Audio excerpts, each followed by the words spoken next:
Jim and Jim, thanks for being here today. This is a very exciting time for me. You guys have been great mentors to me, and I saved my tail a couple times on some projects in the past, so the greatest respect for you guys. And as you know, there's a lot of individuals in that age bracket, the younger age bracket, trying to determine what to do with big life decisions right now, career changes, starting their own company, building their own partnerships.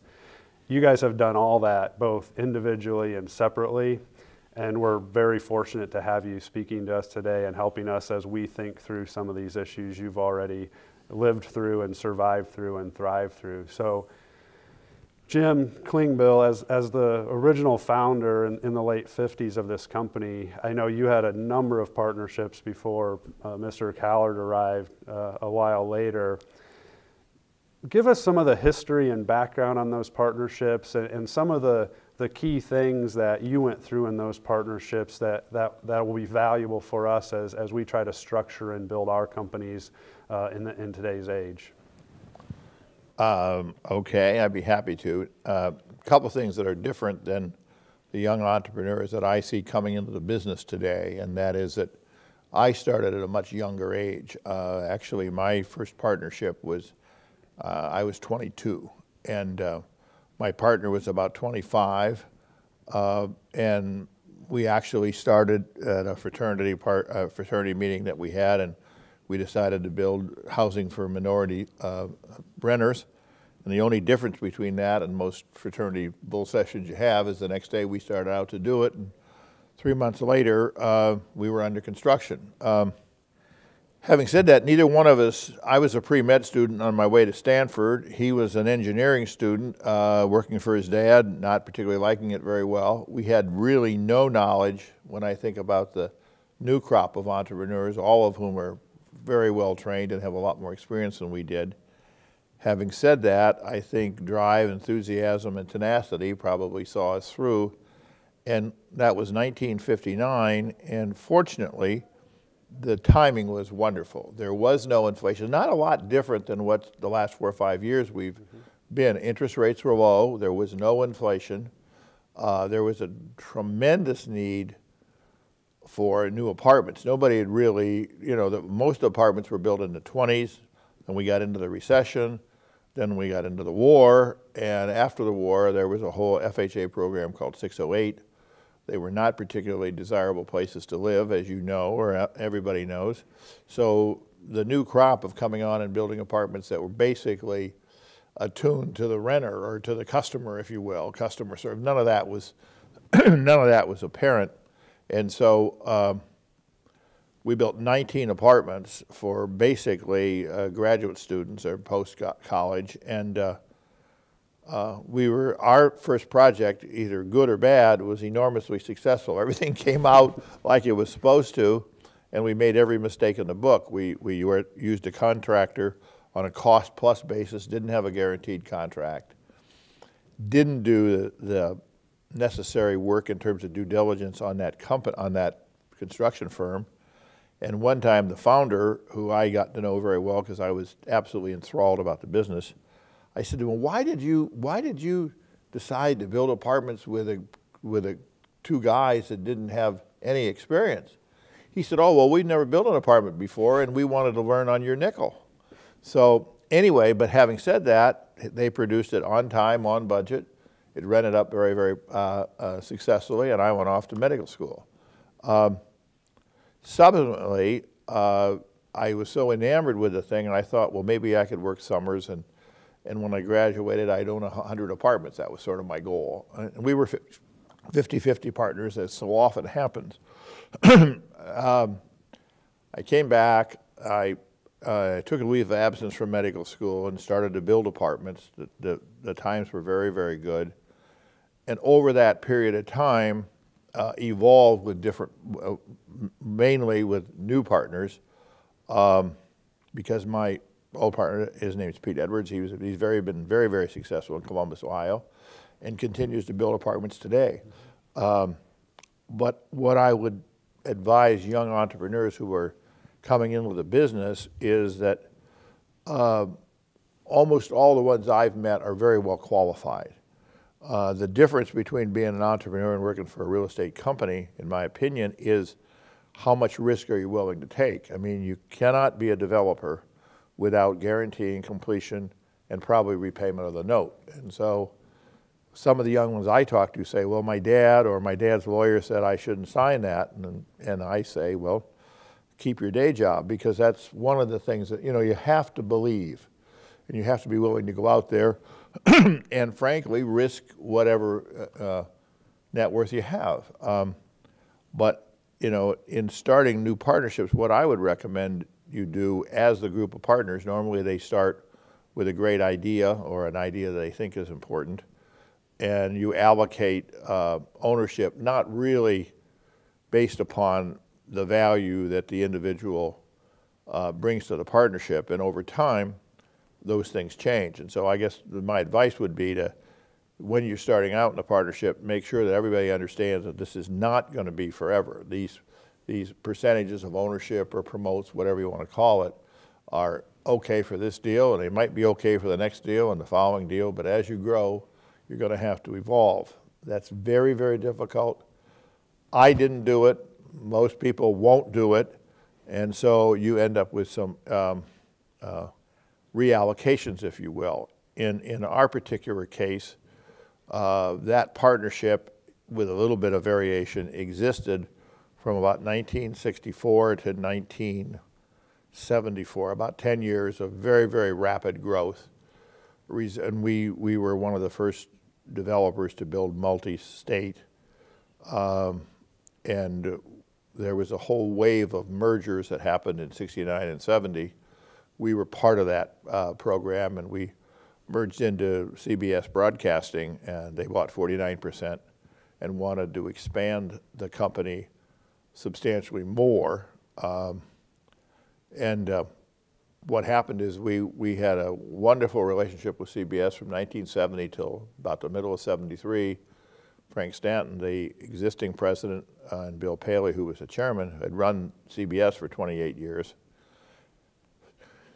Frank Stanton resigned, and a new president came aboard who was totally anti-real estate, and within 4 to 6 months, he had basically shut down our operation. We had no drop-off in our performance, no drop-off in what we told them. We'd made or exceeded every plan for the last 3 years, but he just wanted to get out of the business. We were building in 19 cities at that time, and we went from 450 employees to 14. Fortunately, all of those existing partners all owned a piece of stock, and when CBS bought it, they all did pretty well, and so that was a successful conclusion to that partnership, I'd say. After that, I started out again, and a couple of the people stayed with me, but not really the partners. The partners had made enough money that they basically retired, and that was a start probably in 1978. I think Jim came with us in 1980, as I recall. He came as general counsel, in a very key position at that time, but always wanted to get onto the business side of it, and evolved. And I don't remember. You have to ask him. I don't remember when we went when he went over from the general counsel into the business side.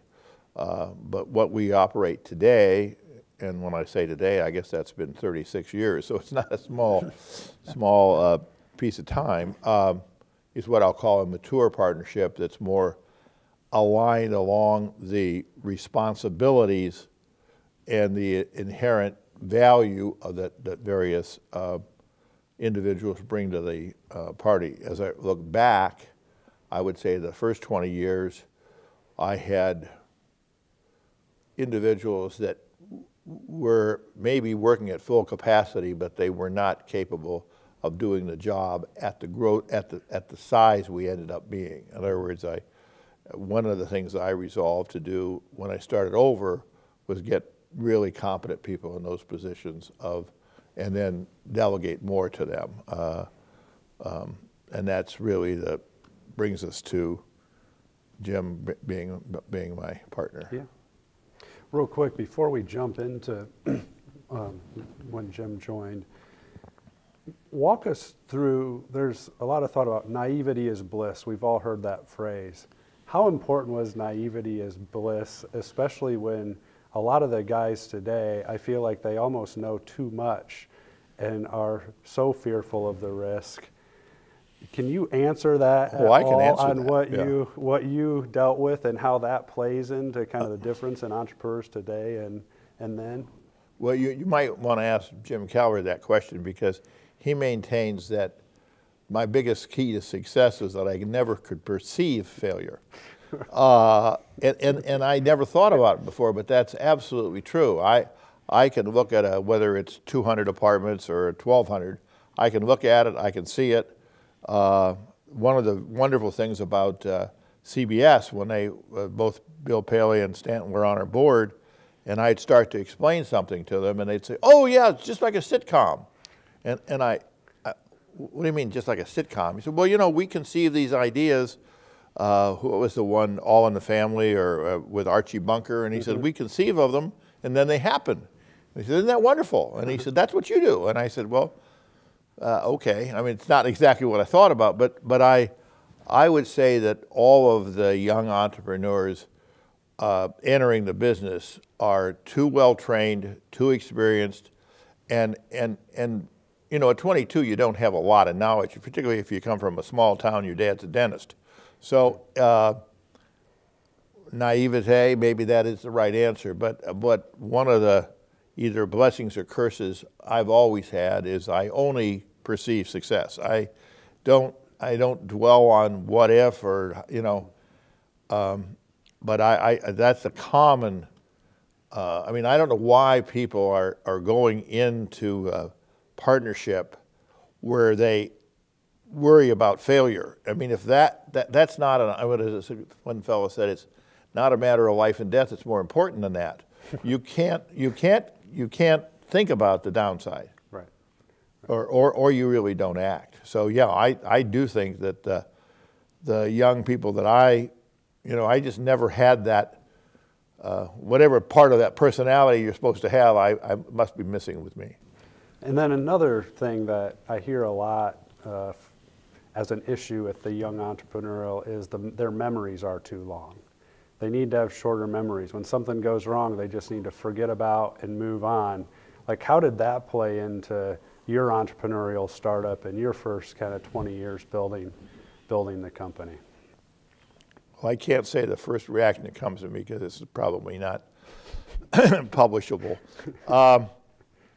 I think you have to be like a quarterback in the NFL. You have to shake off the last play and move on. I mean, you know, all these people have tremendous amount of talent. Right. And you know, you're not going to always be right. And some of the things that happen to you are totally out of your hands. Mm-hmm. I mean, I've had 3 major financial institutions fail on me. Mm-hmm. Now, that would never occur to me. In other words, it never occurred to me that the money source, right, my equity backer, would go broke. Mm-hmm. That's not what they're there for. They're there for to give us money to do our thing. Mm-hmm. And so no, I don't know what else to say other than that. Yeah, that's great. So, and then one more before we kind of jump into with Jim. One of the big things you've talked about a lot, both when we've chatted in the past and even this morning, is the flexibility and how important that is.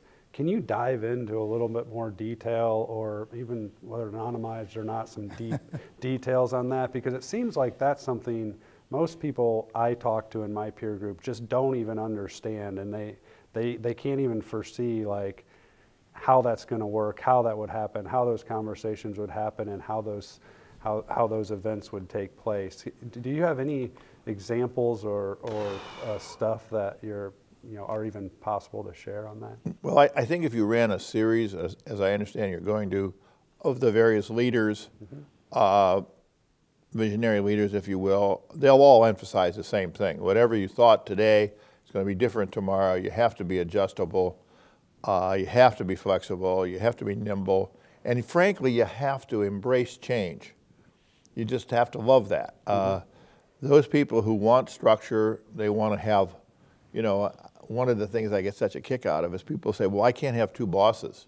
Or, I'm confused here. You say I'm supposed to report to the development thing, but then property management really has a lot of input. Do I report to both of them? And the answer is yes. But if you get to the top and you're the CEO, you report to a whole myriad of people. You report to the investors, the financial institutions, the customers. So if you can't handle flexibility and multiplicity, if you will, you're probably not cut out to do this. And I think rather than try to explain that that's what's required, I think you just have to say, look, that's just the way it is. I mean, and from your own experience, you know that. I mean, so I think the ones that are successful, back in, I'm trying to think, 89, 90, when I was president of ULI, we came up with a phrase, which is what we did for about a year because everybody was in the medicine ward, in the recovery ward, if you will, and that was innovate, mutate, or die. And I thought that was kind of a crisp way of saying it. And that was where a lot of people had to totally redirect their operation from development to managed foreclosed properties, as an example.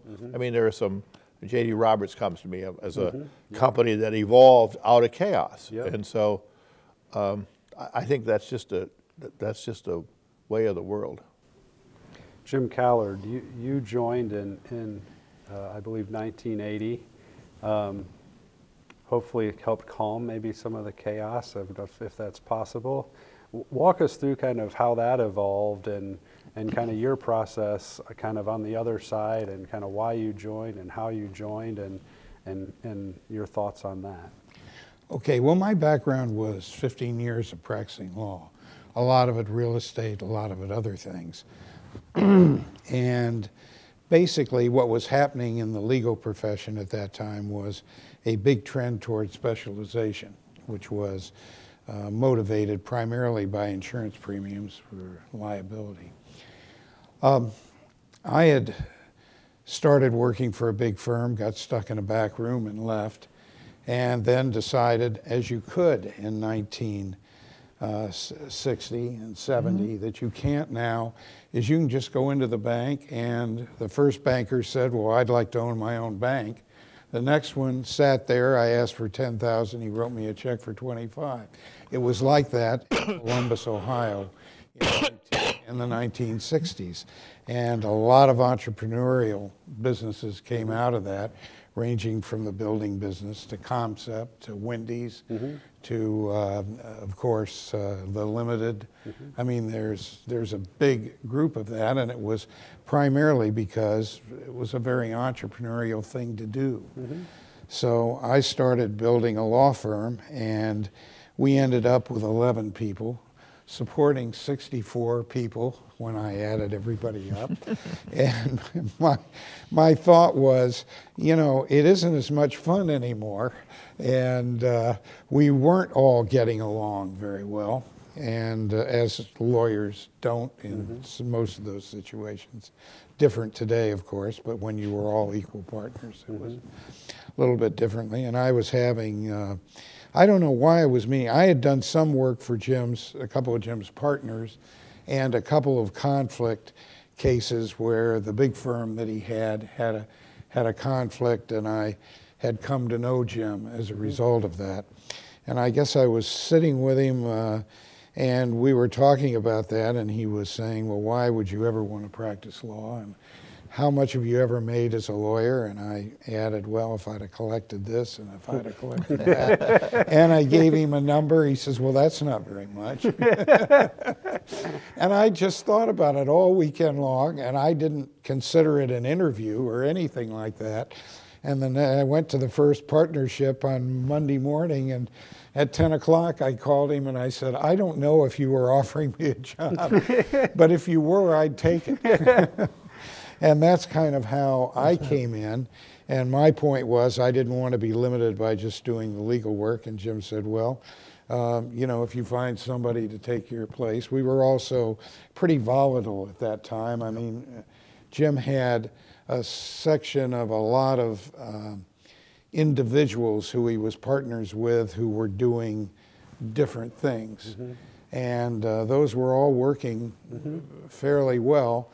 But eventually, as you find out, it takes a different temperament to work for somebody than it does to be out there and be a real entrepreneurial, so to speak. So those deals were interesting from my standpoint because I could visualize, as Jim said, I could do some of that, or I could help a lot with that. And as a result, I got into all those deals, minor monetarily, but it really was a learning curve. And then in one fine day in 1982, Jim came in and just announced, I'm moving to California. Anybody that wants to move to California can come with me, or you can stay wherever you want. And at that time, a lot of my responsibilities was with, about 15,000 condominium conversions in Washington, and Jim had bought this 3,000 unit and a lot of shopping centers, and we had room to build 942 condominiums. And that was occupying my time. And so I was flying back to Washington on, Tuesdays, and then coming back on Fridays. And then I got a former colleague of mine who was exceedingly bright, and as Jim would say, a better lawyer than I was to come in and be the lawyer. And at that time, we were also very decentralized and still are, and that's the decentralization, I think, is a plus and a big secret. Our tax people are in Wisconsin, our lawyers in Columbus, our accounting is in Washington and in Columbus, and our treasurer is in somewhere around between Lexington and Louisville, Kentucky.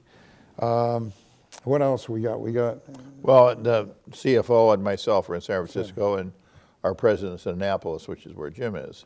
What I say when we took a run at going public in 1994, and Wall Street had a terrible time understanding that. And I said, well, the only way I can explain it is we have a senior vice president that can be in your office no matter where you are in the United States within an hour. Right.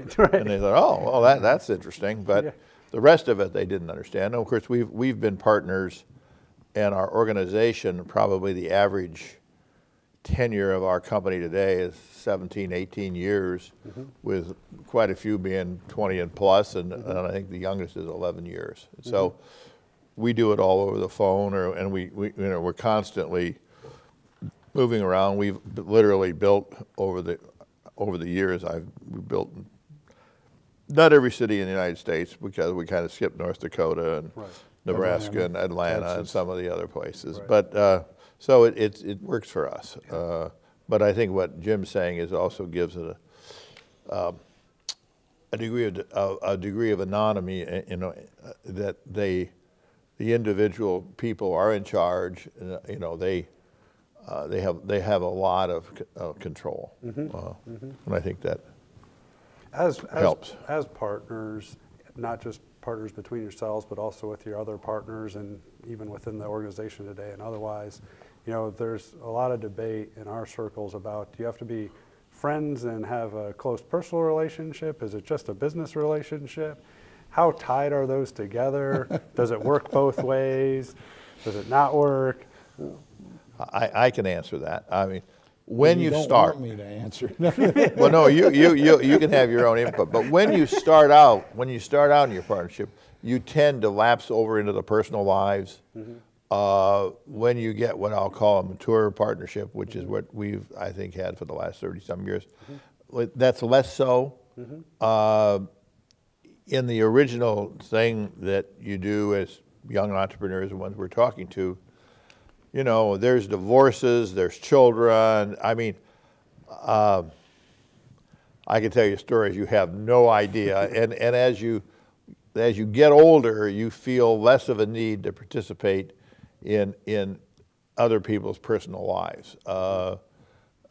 And so I'd say as it goes on, if it's going to work, it's more in the business place. And not that you're not good friends and not that you don't see each other socially, but not nearly to the extent that when you're starting. When you're starting, it's sort of 24/7, 7 days a week, and you're, you know, but that has its cost. Right, right. Do you disagree with that? No, I agree with that. I think that the decentralization helped a Helps lot. that. And I think back to when we all were in, or most of us were in one building. We went to lunch together. Yeah. We went after working. We came back, and you know, you didn't have cell phones, and you had these pink slips, and you said, well, this one tomorrow, this one, Yep. so on and so forth, and you weren't in the absolute immediacy, Right. which you just can't help answering your cell phone. Right. And it's really been a big change, and I think our decentralization helped that change. I do too. By quite a bit.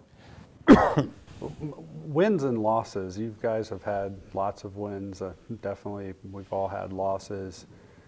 How do you guys celebrate or move on from those as partners? How do you communicate losses? How does everybody capture that and respond to those events together or apart? Or My first reaction is we're getting pretty old for that. We expect wins. We don't celebrate them much.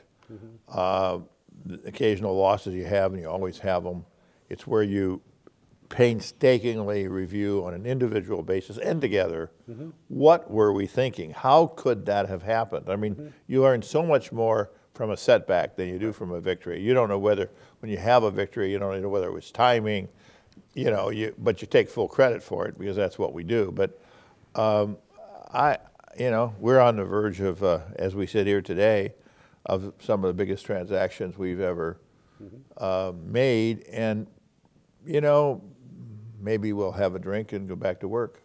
We don't. Is that fair? Yeah. I think that. I mean, we don't do much celebration. It's sort of what you expect. I don't know how to say that, but Right. we've had. You know, if you've been around as long as I have, and Jim, if you don't win a lot more than you lose, you're not around. I Right. mean, it's just Right. you know. Right. And so the celebration thing is that's for younger people. Just for younger people. I've also heard in a number of interviews and discussions, you often talk about ULI as kind of people who are active in ULI and involved in ULI seem to be real givers and invest a lot versus just being extractors like some other more transactional type organizations. Seems like that's very applicable to partnerships. And how does that mentality or personality apply? How important is that if you're going to have partners or be partners, that those types of characteristics exist? And then what other characteristics do you feel like have to be involved in someone who's going to, you know, join into a partnership? Well, I have some strong views on that, and they're going to be a little bit trite, but integrity, communication, ethics, being a good partner, whether you're a borrower or a partner, it's all kind of intertwined. And I think it's important that the leaders of ULI, by definition, are people who share. If they don't share, they really don't have any place here, nor do they feel comfortable, because there might be in a situation of 4 or 5 or 6, and there's takers and givers. The people at ULI are givers, and so if you're here and somebody says, "Well, what do you think, Tad?" And if Tad really doesn't want to tell them what he thinks or tell them about this because he's afraid somebody's going to steal the idea or the land, you know, we're all competitors. He just doesn't feel comfortable. So what ULI is for me when I came in, and it was a long, long time ago, I was really a blank piece of paper, a sponge, if you will. And so I learned so much that I felt after a period of time that I wanted to give back. But I think that a good member of ULI is probably a pretty good partner. That's not necessarily always the case, but I think it is the communication and the integrity and the ethics and the ability to stay the course, if that's the right word. You've talked about decentralization as a big part of how you guys are structured, and then also communication. I've always found communication is the hardest thing in any partnership. Like, what is the rhythm that you guys are on? What are the systems? Is it very informal? Is it formalized? Is it regular? Is it irregular? How do you guys keep in touch as partners, and what are the best means and methods that you've seen? Well, I think the conference call has become the method of communication, and it's almost a bane of being able to work, because you can't. It seems to me I got a conference call at 2. Oh, I've got one at 4, and that sort of thing, and it gets harder and harder to do anything during the day other than communicate, whether you're communicating by phone, by conference call, by email, or by rumor. I mean, it's there. And then there's the other aspect of communication, which I think Jim and I have always been attuned to, and that is, and I guess I coined the phrase, but why make a call when a flight will do? Right. The personal communication, particularly with lenders and with other partners and with doing the deals, I think has paid us a great dividend. And I think the newer class of builders don't see that as that important. Yeah, I think FaceTime, for what I'll call the older generation, if you will, is more important than anybody really gives it credit for. I mean, it's you say, well, okay, is it worth flying to San Francisco for a 2-hour meeting? I think we would both say absolutely. Our younger colleagues would not be so sure. Why don't you have a call? And it just doesn't. You just miss that interconnection, if you will. So we're kind of old school that way. Kind of moving topic a little bit. One of the biggest issues, which has always been an issue, is the whole work-life balance. Families, children, wives, 100-hour-week work weeks, travel all the time. Any tips or tricks, or is it just? Well, I can speak for myself. Jim's situation is a little different. I'd say one of the biggest keys to my success is a very, very understanding wife. I had no work-life balance. In fact, I didn't even know what it was. I'm surprised. But I really changed in 1976, 77. I mean, I'd been at it for, 15 years or so. And when I saw the company I was building totally disassembled by an arbitrary action of a president of a large company. By the way, he was fired 12 months after this whole destruction. Walking down the hall, the chairman said, "I think you're going to resign in about 30 minutes." And he did, never to be heard from since. When I started to rebuild it, I wanted to do it with a little bit of work-life balance, hence I'm moving to San Francisco, because I figured I either had to get a hell of a lot bigger when I was before that, or a hell of a lot smaller. Well, as it turned out, I got a hell of a lot smaller. But in today's generation, the millennials, if you will, and I think that work-life balance is a very important thing. And Jim and I both, as sort of the senior people, have had to make I'd say major adjustments of mindset to basically say, okay, he's working at home. Oh, he's whatever, babysitting the dog, you name it. And we've just said, hey, that's life today. That's back to that flexibility, nimbleness, whatever it is. It's a totally different environment. And I think that I don't think it takes away from the effectiveness of the organization. I think it's a little bit difficult to understand. we've always been for flex time. I mean, if somebody says, I want to come in at 10, and, that's fine. I mean, it's always been fine in our organization. But the work-life balance is it's just an awful lot more important to the younger generation than it was when we came up. I mean, it was not work. I mean, we didn't even know what that meant. Right. What is it? One fellow, I'll forget his name, but he said, my job is to bring home the bacon. Your job is to cook the bacon. It wasn't that simple by a long, long shot. But today it is much more complex. But I think it's achievable, as long as in our organization is this way today. If there's a job to get done, I mean, we're selling 5 major projects, for example, all the due diligence, all the communication, all the travel, et cetera. Everybody in our organization is attuned to getting the ball in the basket. I mean, all different kinds of personalities, different physical locations, but no confusion about that. And so if that takes a lot of time, that takes a lot of time. It gets done, you go off and go fishing. I mean, Right. it's so as long as there's alignment on the goals and a willingness to get done what has to be done, Yep. I think work-life balance is fine.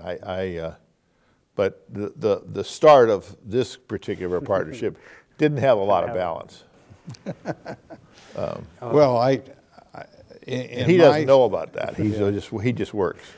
Yeah, in my situation, that's what I was attuned to, was just working. I'd been divorced before. Well, not really divorced, I guess. I'd been separated for a long time. And she actually didn't notice because he used to work before that. Well, and I had children to focus on at the time, which I did, and that was a balance. And then all of a sudden, my daughter moved to London, or after she graduated from college, wanted a 3-month Eurail pass, and she never came back. She married a Brit, and now they live in Singapore, and that's a tough. That is tough. That's a tough balance. It's a long flight. And so I haven't had the real advantage of a family, which Jim has had. Now the ability of that family to enter into the business and grow the business, I think, is something I've always been in favor of and wanted to see done. And I think for the next generation or so, we're all set. I think we're in pretty good shape. Move to real estate, the actual real estate projects. A lot of us are doing our first deals or growing the deals or the platforms that we're in.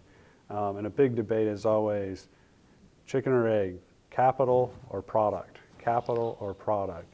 And then when it dives into product, is there a strategy behind it, or is it just an opportunistic one-off play? Where do you guys feel, what you know about today's market and your current equity sources and projects, what is more important? Is stars have to be aligned? How do you look at it as a young I have strong views on that. It's product. It's product and performance. Your job, it isn't like it used to be, but it's always capital. I don't know how to say this in the nicest way, but what you are, Tad, is a mule. That's what I am. Our job is to go and produce the whatever the is. The capital doesn't really care. It looks to diversify into real estate, maybe industrial, maybe a multifamily. It changes with the wind. We never understand quite why. And capital takes a look at what you're doing, and they say, well, that'll be successful to the extent. If they don't believe that, you don't have the capital. But so that the capital doesn't drive anything. It's just a necessary evil, not evil, that isn't the right word. They're a partner, but they don't have, there isn't any dedication to the business. There isn't any dedication to building better communities. There isn't any, what ULI stands for, capital doesn't really even understand. Right. But they like it, Right. and they think it's a good way to invest their dollars. So to me, it's all about product, and it's all about satisfying whether it's affordable housing, whether it's market rate, doesn't make any difference. It's the creativity of making a better community. That's what your job is, or my job, or any of us. Yeah, I've often tell people my title when asked that I'm a bank teller. Because all I do is whatever the bank. Well, you can't. Well, but that isn't true in terms of what you're. That's not true, really, because that's what that may be true of your actions, but Right. but the point is they already bought into your concept of what you were going to do, or they're not even there. Right. Then they start to intrude. Right. Right. So I know our time is short here. So any other imparting wisdom, knowing the audience here that you'd like to share today? Well, I think that the most important thing is to do what you love. If your creativity and your drive and what you want to accomplish can be done in a large corporation, stay there. If you want to run your own show, if that's the right word, and you want to do what you want to do, then unfortunately you're into that area of entrepreneurship. But I think the most important thing is to keep your word and do what you love. If you do that, the hours don't make that much difference. That's the only thing I'd say. And whatever you're doing today, it's going to probably change next year, if not tomorrow. Right. And if you can't live with that, Other tough. problems. Yeah. I think what I would add to that is today everything is run so much by various IT programs or the financial people. I just think that people should remember their gut. Even though you get all the information, you've got to have a gut feel for what you're doing, unless you're just processing the dollars as you talk about. But in our organization, I think, I see that some aspects of it are completely controlled by the computers and by this, and I see that intrudes on every part of the business. And I think that a good word is to just don't forget your gut. Absolutely. Jim and Jim, thanks for not just your time today, but everything you've done. I know for me personally, as well as for ULI and for all the other entrepreneurs who are going to be watching these videos. Thank you so much. Thank you.